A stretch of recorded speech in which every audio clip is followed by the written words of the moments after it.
Hello, hello, hello. Welcome back to season 4. We've had a slight rebrand, and as you may have seen, we are now simply called Your Individual Wedding, which I'm sure you agree is a little bit snappier and snazzier. But we still have a load of fabulous guests lined up this season. It's a feast of talented and creative suppliers who are truly passionate about making sure you have the wedding that you deserve and that reflects you as individuals. We're kicking things off in style, quite literally, as our first guest is glorious by name and glorious by nature. The wonderful Heidi is sharing some tips for finding your wedding style. So if you're just getting started planning your wedding, you don't really know if you have style, and if you do, what it is, this is a great podcast to listen to get some ideas and realise that actually you do have quite a unique style already. And we'll chat about how to put that into your wedding and make it truly reflective of who you are. If you love what you hear, don't forget you can subscribe to the show and be the first to hear all the latest wedding wisdom. We are going out every other Friday, so click the subscribe button on your podcast listening app of choice, and don't forget to rate and review us as well. If you do that, I do a little happy dance around my office because I love hearing your thoughts and your feedback. But we're going to dive straight into the show now. Hand over to the wonderful, glorious Heidi, and we'll see you in 2 weeks' time.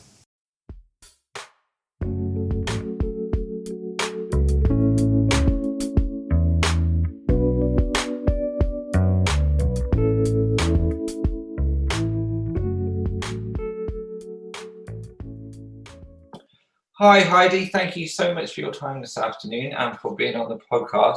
Can you just introduce yourselves and tell our listeners who you are? I can. So I'm Heidi, of Glorious by Heidi. Clues in the name. I'm an accessory designer, wedding and bridal accessory designer predominantly. I do design accessories for special occasions as well. So people come to me if they have an occasion. So if they are a guest at a wedding, if they've got a day at the races planned, if they've got a prom coming up, but predominantly wedding and bridal accessories are my thing. I've been doing that for 7 years now. Been lucky enough to win the regional wedding industry awards twice as best Northwest bridal accessory designer. And normally you would be able to see my shiny, I was going to say medals, trophies, not medals. But like many of us in the industry at the moment, I have had to decamp. I'm not in my studio. This is a room downstairs in my house that the kids normally use to watch TV and play on their PlayStations. I've kicked them out and I'm doing the podcast in here today. So 7 years in the industry, I have collaborated with wedding professionals over the land, really. And my work has been featured on Love My Dress, the bridal blog. It's been featured on Alternative Wedding Magazine on the front cover. It's been on regional wedding press. So I am very lucky. I've had a lot of good coverage for my work. Yeah. And I supply mainly brides in the UK, but overseas as well. So that's an overview, Ross. Yeah, brilliant. We're expecting great things from you now. I think that's a really good... That bar. Yeah, you set the bar really high, so no we'll pressure. Put it right down. Yourself. So no, I'm sure we're going to learn a lot from you today. So you've been in the industry 7 years. What were you doing before that? Just before we go in a little bit further. I worked in local radio. Oh, okay. So I was an afternoon presenter in local radio, and my radio show was very imaginatively called Local Matters. Oh yes, it sounds very Alan Partridge, Local Matters. So yeah, that was my radio show, and basically I interviewed community groups and local politicians and spoke about events that were happening. So I was in local radio, and it was wonderful and I loved it, but it was utterly exhausting. Okay. So I rather stupidly took the decision to set up my own business and work in the wedding industry, which is notoriously relaxing. I was going to say, yes. But I've always had a passion for design. I did creative arts for my degree, Okay. And sculpture was my thing. Oh wow. Mainly big wire work sculptures. So I've always had that background in art and design and creativity. I worked for years in a photographic studio representing photographers. Right. And it was before your time, but it was a big organisation called the Image Bank, which were bought out by Getty Images. And I used to be one of their researchers, photographic researchers, and I represented photographers. Oh, brilliant. So our paths, if you were in the industry way back when, would have crossed, but unfortunately, No longer the case. But yeah. So yeah, that's basically my background and where I've come from. fantastic. So we better sort of say what we're going to be talking about today. You're going to be telling us about finding your style or identifying your style and how to do that. So I think the first question or the first thing we should address is what do we mean by personal style? It's pretty much what you want it to be. Okay. However, it's very hard as an individual who perhaps isn't involved in fashion and design to identify their own personal style. Whether you realise it or not, we make style choices every single day. So the room that you're sitting in at the moment reflects your style choices. I can see the colour of your wall. It's quite a bold, defined colour. And you're sitting on a chair that contrasts with a lovely burnt orange. That's a definite Ross style choice that you have made. How you're wearing your hair at the moment is quite a contemporary way of wearing your hair. That's a definite Ross style choice. It's contemporary meets lockdown, no hairdressing. So it's there'll be a bit of amalgamation. This screen, I mean, I've got a proper Claudia Winkleman going on here. It's not really down here. So everything we surround ourselves with is an expression of our style. What we wear when we step out the door, again, at the moment, extenuating circumstances, we wouldn't normally choose to wear our PJs 24/7. But when we step out for a day at work, for a night out with mates, to go to a music festival, whatever the occasion, we make definite style choices. So your sense of style is whatever you want it to be. Now, some people are quite conservative in their style choices. Other people are quite bold in their style choices. We have little favourite things that we surround ourselves with. For some women, it's the colour of the lipstick that they choose to wear. I've got friends who, when I picture them, I picture red lipstick. Yeah. I've got other friends that when I picture them, I picture big earrings. I've got other friends who, when I picture them, it's elegance. It's, you know, they always seem to be able to sort of make clothes hang together really beautifully. So style is what you want it to be. It's just, as I say, it's not always easy to be able to identify your sense of style and therefore make positive style choices. And this really comes into play when you're deciding what you want to wear on probably the biggest occasion of your life, which is your wedding. Absolutely. And it's very easy to allow other people to tell you what your sense of style is when it comes to your wedding day. Yeah. Because a lot of people are scared. They've never done this before. They've never stood up in front of 100 guests, 150 guests, with all eyes on them. And this applies to the bride and the groom. It's not just the bride's day. The groom is getting not at all, yeah. And again, in our industry, Ross, you'll know that grooms are getting more confident about style choices. Yeah. Back when I got married many moons ago, the choices for what a man could wear on their wedding day were extremely limited. I mean, we were still in an era of Moss Bros, and you went and you hired a top hat. Yes. I mean, do you know what I mean? Some guys can really rock a top hat. Others, and you just look and think, it's not you. It is absolutely not you. Why are you wearing that? So style is what you want it to be, but identifying your style and making positive style choices, especially for that big occasion, your wedding day, is tough. It's really tough. Yeah. I think so. And I think with weddings, it's getting better, but there's still that element, because you've never done it before, of sort of looking for guidance and thinking there's certain things you have to do, as opposed to starting from yourself and basing it on your style and the things you're into. So I think, yeah, definitely, weddings sort of bring all that to the fore, don't they, more than anything else? They really do.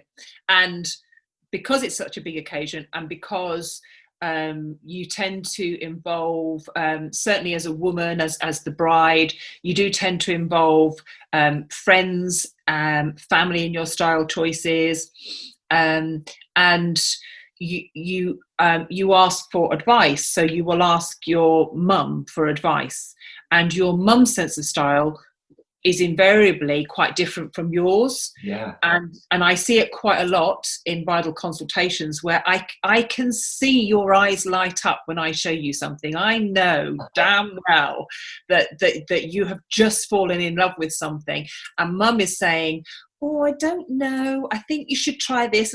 And I know, and she knows, that this is a big old waste of time, because you can try on all the little delicate whatever that mum wants to try on in the world. She's already fallen in love. Yeah. And so but sometimes you can allow people to sway you. Now, in my consultations, I tend to be quite strong on my bride's behalf. If I've seen the eyes sparkle, if I know that we've made a connection over this accessory, I'm going to fight for that. And I can be quite positively supportive of a bride's style choices. But it is easy to sort of, to go away and let friends and family say, yeah, but that was a bit OTT, or that was a little bit, and if you aren't strong and confident in your style, you might be swayed. Yeah. So yeah, I think it's very easy to have no idea what your style is, or think you have no idea what your style is. And a lot of brides come to me and I'll say, have you got any idea of how you want to accessorize your wedding day look? And they say, I haven't got a clue. No idea. And so we have to strip it all the way back, and we start from, right, tell me something about you. If you're going out with your mates on a Saturday night, what is the one item that you are not going to walk out of the door without? As I say, it could be your lipstick. It could be, I am not walking out of that door until I've got my red lippy on. It could be my heels. There are some women who, it's got to be the killer heel. I don't feel dressed if I go out in flats. What's that about? So it's the heel, and I'll say, okay, so what kind of, are we talking a glittery heel, a statement red heel? Where are we going with this? For other women, it's the big earrings. That's very much it for me. I mean, if I haven't got big earrings on, I feel underdressed. So it's taking it back with brides and saying, okay, tell me what your style loves are. What are the things that you are not dressed up unless you're wearing? Once you've got that, you've already started to identify what your style is. So for a bride who says to me, Heidi, it's got to be big earrings, then I already know that she's confident about wearing big accessories. If she doesn't mind wearing earrings that are scraping her shoulders, or they're bling, or a statement earring, then I know that if I put a statement accessory in her hair, she's going to go, yeah, you've got me. I'm good with this. She might be a nature lover. She might really like those sort of organic shapes. And if she's into those sort of organic shapes, again, you can already start thinking, okay, I've got an idea of how you're going to wear your hair. It's probably going to be quite boho, quite loose, maybe a few braids.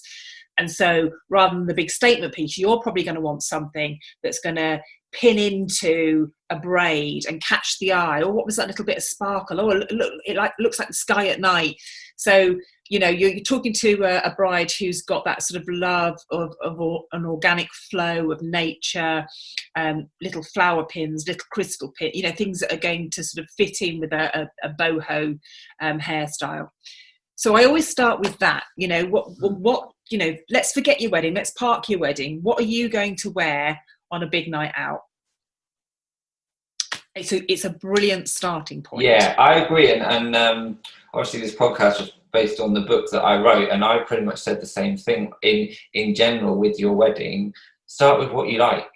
Don't think in terms of wedding. Start with what's important to you in life and what you love in life. And very often people don't. They go straight to sort of other weddings or what they think a wedding should be, and they're not starting from themselves. So I think that's great advice to begin with. Absolutely.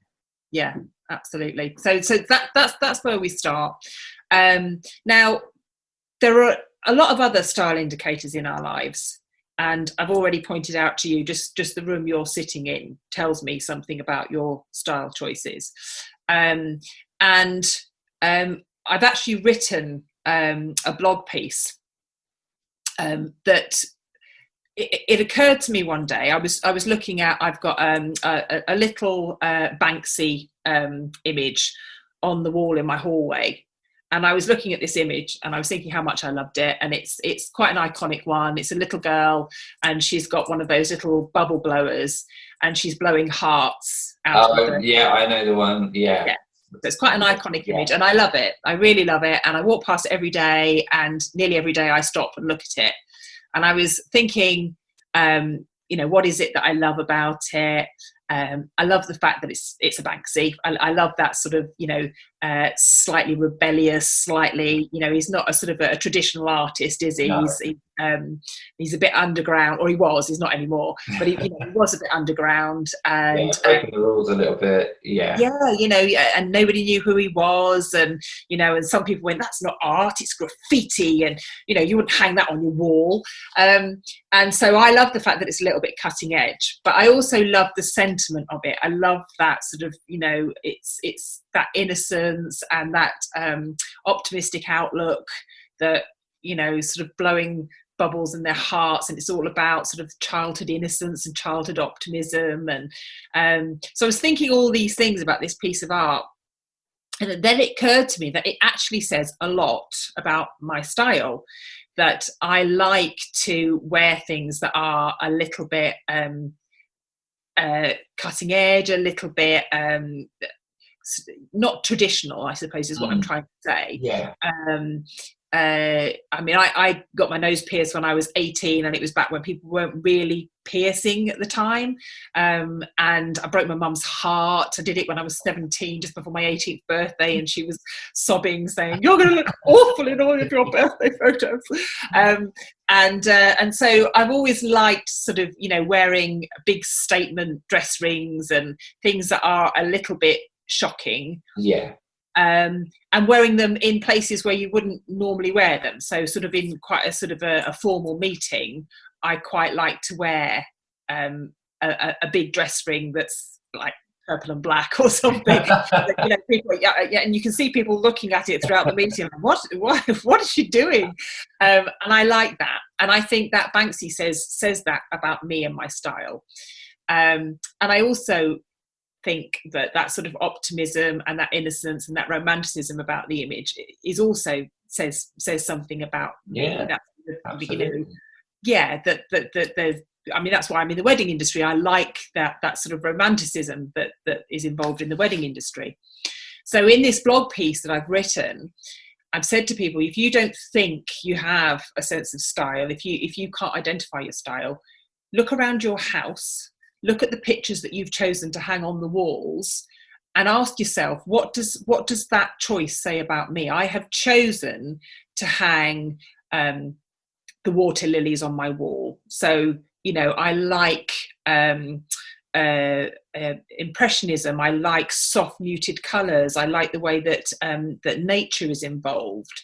An Andy Warhol, I like bold, bright statement colours, real colour pops, and again something that's a bit exciting and a bit cutting edge and makes you look. So so look at what you have chosen to surround yourself, even your curtains, for goodness sake. I mean, you know, if your curtains are neutral and quite classic, it probably indicates that that is your sense of style. You probably are somebody who likes a good cut and a good fabric. Doesn't necessarily have to be bright or brash, you know, as long as it's elegant and it hangs beautifully, then that's you, and that's your sense of style. So curtains, cushions, pictures, look at what you've chosen to surround yourself with, and make a few notes. And once you start doing it, you start to realize there's a theme going on here. And you so I'm just looking at these pictures behind me. I mean, all I've got behind me at the moment are family photos and a few headpieces, but even the frames that I've chosen to really interesting. You know, I've chosen bright colours because that's very much me. I like bright colours. The sofa is orange and a cobalt blue, so you know, I like those kind of colours. So yeah, just look around and start noticing the things that you love, and make notes, and you'll start to see, this is me, this is my style. Yeah, that's great advice, because obviously when it's our home, we're surrounding ourselves with things that not only that we like, that make us feel comfortable and that we can relax in. So again, it automatically, they're going to be the things that where you feel most yourself, aren't they, as well? Yeah, absolutely. And you probably give out the same advice that I do on your wedding day. Don't suddenly go and do a right hand turn on your style. No. Because, you know, if you allow a makeup artist or a hairstylist to do something that is on trend at the moment, you're not going to feel comfortable, no matter how amazing it looks.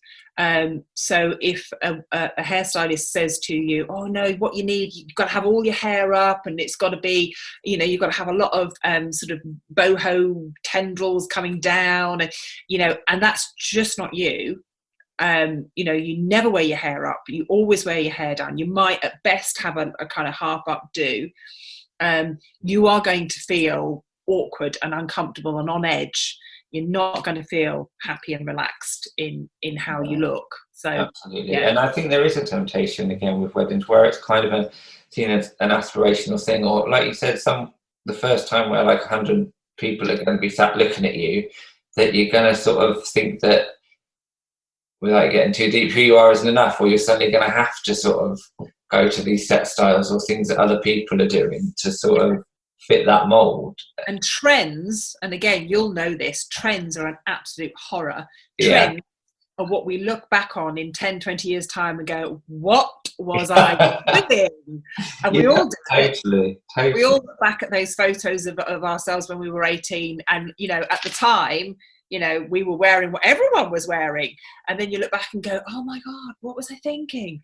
And I can honestly say, hand on heart, I look back at my wedding photos and I still love my outfit. I love what I chose to wear. I love how I wore my hair, and it was a long time ago, but I still look at those photos and I still love the look that I chose. I went full out Hollywood glam, and it was a full tiara and a bright red lip, and I had bleach blonde hair, and I loved it. I absolutely loved it. And I honestly think that with a slight few variations, if I got married tomorrow, I'd probably choose a very, very similar look to the one that I chose. Brilliant. Yeah. And that's what you need to think about, I think, when you're planning your wedding.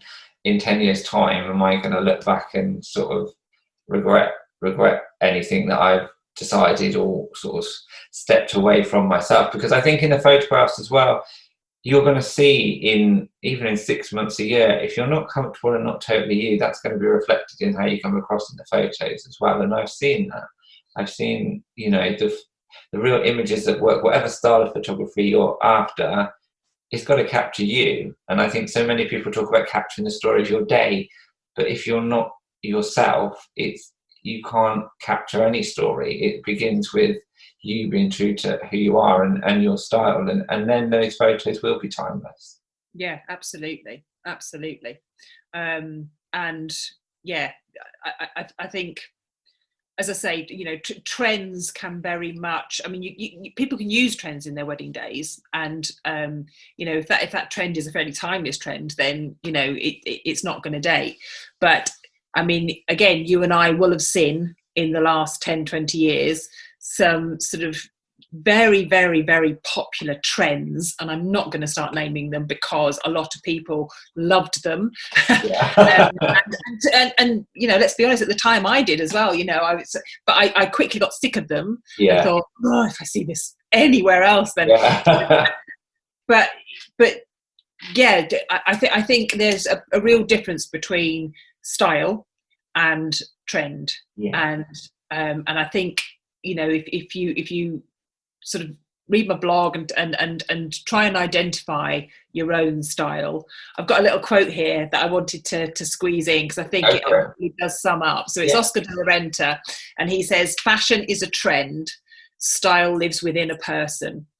Wow, and I absolutely love that, because it really hits the nail on the head and really encapsulates what I try to talk to brides about when they come to me for consultations, that we've got that style in us, and everything, all the little choices that we make about how we decorate our homes, the things that we hang on our walls, the items that we wouldn't leave the home without popping on before we step out the front door, all of those things, that's your style, and that's in you.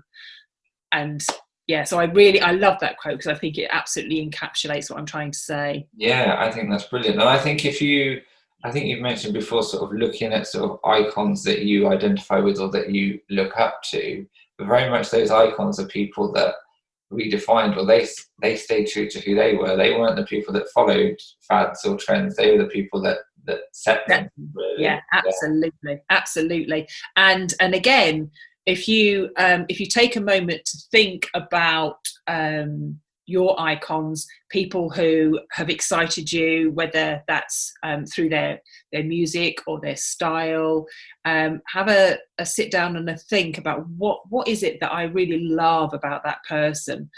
And I think you actually see it less and less in music nowadays. You used to see, I mean, artists like Madonna, Prince, Björk, Beyonce, these people have a very, very clear identity and a very clear sense of style. And it may have changed over the years, but it's still very them. It's very, very true to them. And again, it's something that I write about in my blog. If you pick your favourite artist or your favourite actor or actress, and you think, what is it when I look at them? What's the one thing that really jumps out at me that I absolutely adore about them? The reason you adore it is because it chimes with your sense of style. So again, when I think about my icons, I can remember being really affronted because I adored Björk from the moment I first saw her. I just thought she was amazing. She was quirky, she was kooky, her style was fun. She didn't take herself very seriously. She'd wear sequins on her face before it was fashionable to wear sequins on your face. I mean, honestly, I look at festival style now and think Björk was doing that 20 years ago, and people were going, oh, she's a bit weird, because she'd put sequins around her eyes, and I can remember being really affronted because she turned up on the red carpet for an awards do, and she was wearing, I don't know if you can picture it, but she wore a swan. I've seen that. Yeah, I have seen that. So I saw her wearing that dress and thought, she looks amazing. I mean, what an absolute style queen. All of these other women in these very sort of classic, very, very red carpet dresses, and then Björk turns up wearing a swan. And I loved it. I just thought she looked amazing. And the vitriol from the media, does she not realise she's on a red carpet? This isn't a joke. Who does she think she is, turning up wearing a swan? But I think I like style elements that do make you look that are different from what everybody else is wearing, and that have a little bit of a sense of fun, that don't take themselves terribly seriously. That there's been a big trend recently for Diamante hair slides, and I like the ones that make you laugh. That say, they don't say, I don't know, queen or style or whatever it is. They say something perhaps a bit naughty, or those are the ones that I really like, because they make you laugh. So yeah, I think you look at your icons and you think, what is it I love about their style? So for Björk, she was quirky, she was a little bit silly, a little bit fun. So that's obviously something that chimes with me. My other huge style icon is Prince. I just thought the man was just phenomenal in every respect. But when he would walk out and he'd have a really sharp cut overcoat in a gorgeous, vibrant purple, and then a big frilly shirt, and I loved that femininity, but also the contrast that he was working with. So he'd have all that sort of flounce and sort of femininity, but then a really sharp cut long coat, and you'd think you've got quite a masculine look there with the shoulders and the sharp cut, but then the femininity of having it in that sort of pinky purple with the flounce of his shirt. So that contrast says something about my style as well. That I love going out in just a pair of sort of nicely cut black trousers and a black top, but bang a huge sequin jacket over the top of it, and suddenly it's like, oh my god, we're doing disco, or we're doing so contrasting styles as well. And in the wedding industry at the moment, you're seeing a lot of that, and it works really well, where you've got these beautiful, elegant dresses with virtually no detailing on the bodice. There's no sequins, there's no pearls, there's no bugle beads going on. It's just a really gorgeous fabric, elegantly cut, very, very simple. And then you've got a statement gold cuff, or a big pair of statement earrings, or a statement headpiece. And so you've got those contrasts going on. So yeah, look at your icons and think, what is it I love about their style? You love it because it's your style too. Yeah, and I think nowadays anything is possible. So if you looking around your house or a style icon and you see something you like, chances are nowadays you're going to find a supplier who's going to be able to create that for you. I think even maybe 5-10 years ago, you maybe not, but I think now there's pretty much, you can do anything you want, and there will be somebody out there that will help you. And it's the beauty, isn't it, of having platforms like Instagram and Pinterest now. Yeah. Because I know that if I hop on Pinterest now and I put pink wedding dress in, I'm going to find a wedding dress with a dip dyed pink hem, or it's going to be blush, or I did it the other day. I found a new designer that I'd never come across before, a lady called Elizabeth Dye, and she's an American wedding dress designer, and I put orange wedding dress into because this is the kind of thing I need to knock down. I'm just bored. I'm gonna Pinterest orange wedding dress. So I put orange wedding dress in, and Elizabeth Dye's dresses came up, and oh my goodness, they are just phenomenal. Wow. Powder blue, full on tulle, burnt orange, just again things that 10 years ago you wouldn't have been able to find a burnt orange wedding dress or a powder blue tulle wedding dress. Designers are getting quite brave, and even the sort of fairly mainstream designers now, if you look at their collections, they have a nod to something that's a little bit out there. It's not traditional. Nearly all of the designers now are doing jumpsuits.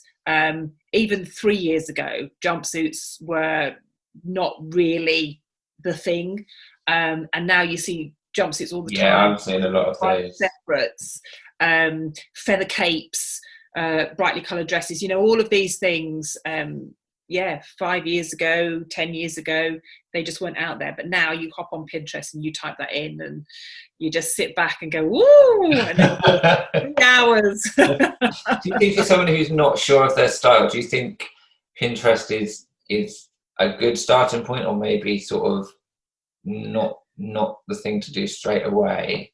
I love Pinterest because Pinterest is, for me, it's a bit like looking at your wall and seeing what you've hung on your wall. Yeah. So on your Pinterest board, you put things that, and again, I very often ask brides, do you mind me having a look at your Pinterest boards?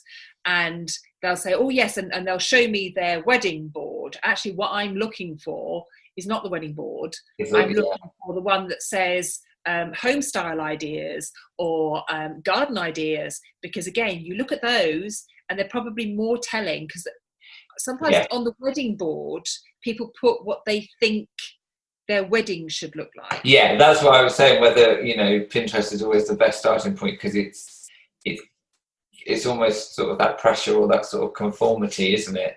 Yeah. But that's a good point, to sort of not look at the wedding board, look at your normal everyday boards. Yeah, because that, again, that's when people are they're not off guard, but they are really expressing their sense of style when they're thinking, oh, we need to redecorate the front room.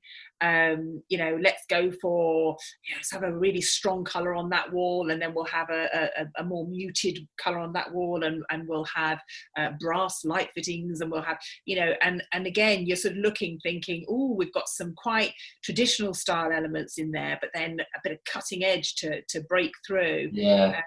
So again, I think Pinterest is amazing for helping people identify, again, sometimes unconsciously, just when they're sort of thinking, what am I going to stick in the garden?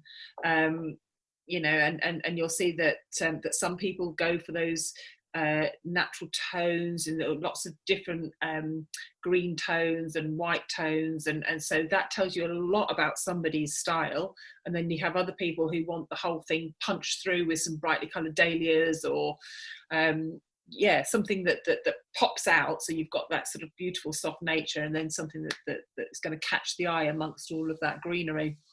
And I think, like you said, looking at Pinterest boards for their garden or their new office or something like that, again, it's something that's personal to them, so they're not, with those boards, they're not thinking about everybody else looking at them or impressing other people. They're doing it just for them. So like you say, it's a little bit more subconscious and a little bit about being true to themselves rather than putting on a show. And there's nothing wrong with wanting to, like you say, wear something that makes people look twice or do a double take. But it's probably it's those boards and that inspiration where you're being true to yourself a little bit more, aren't you? Really, absolutely. So I love a bit of Pinterest action, and I use it today. You'll see my Pinterest account is just I use it to death. But for me, again, as a designer, it's so important because it's everything. I mean, you look at typography and you look at patterns, and you look at overseas influences, the shapes that you find in architecture in countries like India and Nepal, and it's such an amazing resource for designers, because it's all at our fingertips now. We don't have to go and sit in the library. We don't have to get on a plane and visit these places. It's all on Pinterest boards. It's an amazing resource. I love it. It's the same, obviously for photography, different styles and what people are doing in different countries. And it's a really good result, as opposed to, I love going to a gallery and an exhibition, but obviously you can't at the moment, but at the press of a button, you can see, all sorts of different people's works from all sorts of cultures. And it's unrivaled, really, isn't it? Something like that. So, absolutely. Brilliant. So important, I think, really important for our industry. Definitely. So is there any sort of mistakes that you would advise bride and grooms to avoid when it comes to style or any aspect of their wedding? Is there something you see that people come to you with, sort of something that you have to re-educate them about or advise them about? So I do I try and look for people's natural reactions. If people come to me for a consultation, I watch for their natural reactions to things. Yeah. You can tell so much by body language. So I know when I'm hitting the mark with what's chiming with somebody's sense of style. Yeah. Equally, I can see when that face is kind of like, you can almost see them recoiling, but it's kind of like, oh, physically moving away from it. Yeah. Just move away. So I think the mistakes that I would gently try and help people avoid are being led, as I said before, we touched on it before, being too strongly led by other people. And women and men are dreadful for it, wanting to please other people. Yeah, absolutely. The human animal is awful for it, wanting to please other people, and that can make you very unhappy in all fields, let alone how you decide to dress on your wedding day. Totally. So like I say, if people come to me for consultations, I can be quite strong on it in sort of gently but firmly saying to people, I saw your face light up when you tried that piece on. I saw you recoil like that piece on. That's telling me something here. And I can sort of gently sort of push away people that are saying, oh, no, it's definitely, it's definitely the thing that you need to be wearing. No, it's the thing that you want them to wear. Yeah. And so I think if you can possibly try and not even show that many people. Why do you have to involve loads of people in making the choices about? I mean, would you do it in would you phone your friend or phone your mum in the morning, say I've got an important meeting at work today, mum, can you tell me what to wear? We stopped doing that when we were 5, didn't we? It's very true. Yeah. So I think try and trust yourself. Try not to involve too many people in your style choices. Try to identify your own sense of style, or allow somebody who has the experience. So dress designers have got the experience, accessory designers have got the experience, photographers have got the experience. Listen to those experienced voices. Don't listen to the inexperienced voices. Your best mate is wonderful, you adore her, you probably share a sense of style with your best mate, because you very often see people twinning and you sort of think, oh, you look really similar. But try and identify your own sense of style, the things that make you happy. So I think that's the mistake that people make, is they try and please other people and then they end up not pleasing themselves. Totally. Yeah. Brilliant advice. And the whole podcast has been filled with wonderful advice, and it's been really lovely chatting to you. So I hope you've enjoyed it as much as I have. I've loved it. Before we let you go, can you just tell everyone how they can see some of your amazing designs? I've seen them, but obviously our listeners might not have. So where can they see your work and follow you on social media? So the main places are obviously my website, which is www.gloriousbyheidi.com. I have a blog on there, and as I say, I've just written a blog about identifying your sense of style, 3 steps to help you identify your sense of style. And then I'm very busy on Instagram. So if you look for Glorious by Heidi on Instagram, you'll see that I post on there once or twice a day. Lovely. And bit off topic sometimes at the moment, because I'm not in my studio and I'm not doing my normal stuff. So my daughter pops up every now and then. That's nice. Again, it goes with seeing the person behind the brand. I think that's important as well, isn't it? Yeah, very much. Instagram stories, Pinterest. You'll find me on Pinterest, Glorious by Heidi, and I'm very big on sharing other people's work on Pinterest as well. I mean, you'll see my stuff, but I think, especially at the moment, it's really, really, really important to be sharing other people in the industry. Yeah. And I can't let this podcast going without saying that in the past past few days, I personally have been following a lot of Black business owners in the wedding industry, because I know, Ross, how underrepresented they are in the industry. Totally underrepresented. So I would recommend that people do that as well. So you can find me on Pinterest, and I am on Facebook as well, Glorious by Heidi on Facebook. So those are the main mediums where people can find me, and all of my contact details are on my website if people want to phone me or email me or book a consultation, or sometimes just a quick video chat, which is the norm at the moment. It is the norm, yeah, as we are doing right now. Absolutely. Thank you so much. You've been absolutely brilliant to chat to and listen to, and I've learnt loads. So thanks once again, and I hope everyone has enjoyed listening. Thanks, Heidi. Nice to meet you, Ross. Thank you very much. Thank you. Bye.